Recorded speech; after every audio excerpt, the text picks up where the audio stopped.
A silent power struggle is unfolding in the global energy system.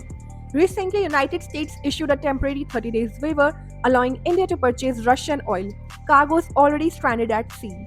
A move aimed at preventing disruption in global supply during the escalating Iran conflict. But India's response was remarkably clear. Officials in New Delhi stated that India has never depended on permission from any country to buy Russian oil, reaffirming its principle of strategic autonomy in energy decision. But why does this matter? Because the global energy system is already under extreme pressure.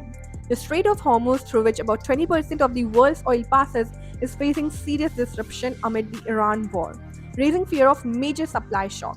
In such a scenario, even the possibility of oil approaching $200 per barrel is enough to trigger panic across markets, threatening global inflation, economic instability, and political unrest.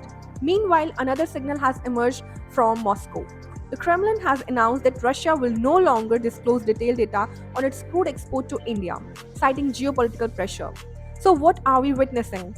Not merely an energy crisis, but the transformation of oil into a strategic weapon. And the real question the world must ask is this: if energy flows are increasingly shaped by geopolitics rather than market, who truly controls the global economy? The producer, the consumer, or the conflict in between?